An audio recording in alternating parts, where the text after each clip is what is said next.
ഭാര്യ ഒരു സാരി എടുത്ത് വഴി കൂടെ പോകുമ്പോ ആരും മനസ്സിൽ പോലും പറയരുത്, ദേ അവൾ ഉടുത്തിരിക്കുന്ന സാരി എന്നെ പറ്റിച്ച കാശുകൊണ്ട് മേടിച്ചതാണെന്ന്. ഇങ്ങേരുത് എന്തോന്ന് വന്ന് കേറിയപ്പോഴേ ഒരുമാതിരി ചൊറിയാൻ നോക്കുന്നു. പ്രിയ വാ വാ വാ. എടേ, ഞാനൊരു തുണി കഷ്ണം പോലും വാങ്ങി തരുന്നില്ലെന്നല്ലേ നിന്റെ മഹാനായ തന്തയുടെ കംപ്ലൈന്റ്? സാരിയുടെ പിള്ളരി പെരളി. ചേട്ടൻ കുടിച്ചിട്ടുണ്ടല്ലേ? അതെന്തിന് പതുക്കെ ചോദിക്കുന്നു? ഉറക്കെ ചോദിക്കണേ. അധ്വാനിച്ചൊരു ജോലി എടുത്തപ്പോ ഇത്തിരി കാശ് കിട്ടി. മനസമാധാനത്തിന് വേണ്ടി 2 എണ്ണം കീറി. കൊറേ കാലായിട്ട് ഈ വീടൊരു ചൂളപ്പര ആയിരുന്നല്ലോ.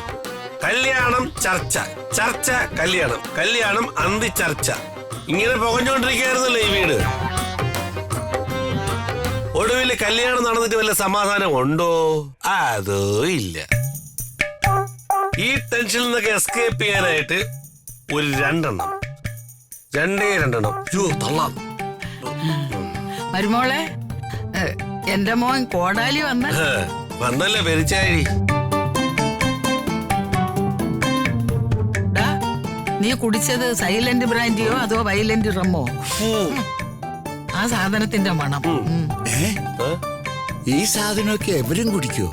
എടാ, കുടിക്കുമ്പം ആരുടെങ്കിലും മേക്കിട്ട് കയറാൻ പറ്റിയ സാധനം വാങ്ങിച്ചു കുടിക്കുക. എന്നാലല്ലേ ഒരു രസമുള്ളു. ഒരടിയും പിടിയൊക്കെ ഉണ്ടാക്കിയില്ലെങ്കിൽ പിന്നെ എന്തിനാണ് അത് കുടിക്കുന്നത്? കുടിക്കുമ്പോ ഒടുവില് ഓടയിലും വീഴണം. Best mother.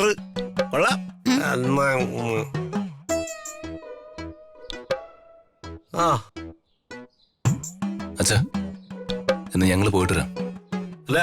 അളിയിടുന്നാത്തൂടെ എവിടെ പോകുന്നു? ആ കൊച്ചിനെ കയറി നാത്തോന്ന് വിളിക്കില്ലടാ മരുമോനെ, നീ അനീത്തിന്ന് വിളിച്ചാ മതി. ഓ പറയാളിയാ, നിങ്ങൾ എവിടെ പോകുന്നു? ഞങ്ങള് ഒരു ടൂറിന് പോകുന്നു. ഓ ഹണിമൂൺ. കുളു മണാലി, ഊട്ടി, കൊടൈക്കനാൽ, മൂന്നാർ, തേക്കടി. എവിടെ ഹണിമൂണ്? ഹണിമൂണൊന്നല്ല ഞങ്ങള് പോകുന്ന, അമ്മമ്മയുടെ കൂടെ ഒരു സ്ഥലത്താ. എടി പ്രിയേ, നീ വേഗം റെഡിയാവ്.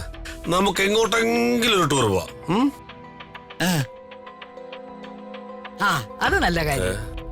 ഒരു കാര്യം ചെയ്യാം, നമുക്ക് 3 പേർക്കും കൂടെ കാശ്മീരിൽ പോവാം. നിങ്ങൾ വരുന്നുണ്ടോ? എന്നാ പിന്നെ നമുക്ക് കൊടൈക്കനാലിൽ പോവാം. അവിടെ ഈ സൂയിസൈഡ് പോയിന്റ് എന്നൊരു സ്ഥലമുണ്ട്. അവിടെ കൊണ്ട് ചെന്നിട്ട് നിങ്ങളെ താഴോട്ട് തള്ളിയിടാം. പോണ വഴി ഏതാണെന്നുള്ള അറിയില്ല. പാരട്ട തള്ള ടൂറ്. മാഡം, സമയം പോയി മാഡം, നമുക്കിറങ്ങാം. അച്ഛാ, പോയിട്ട് വാ. ഞങ്ങള് പോയിട്ട് വരാം.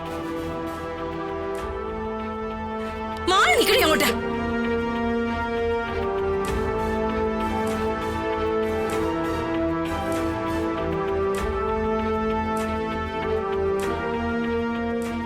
അച്ഛാ, ഞങ്ങൾ ഇറങ്ങുക, നമുക്കിറങ്ങാം.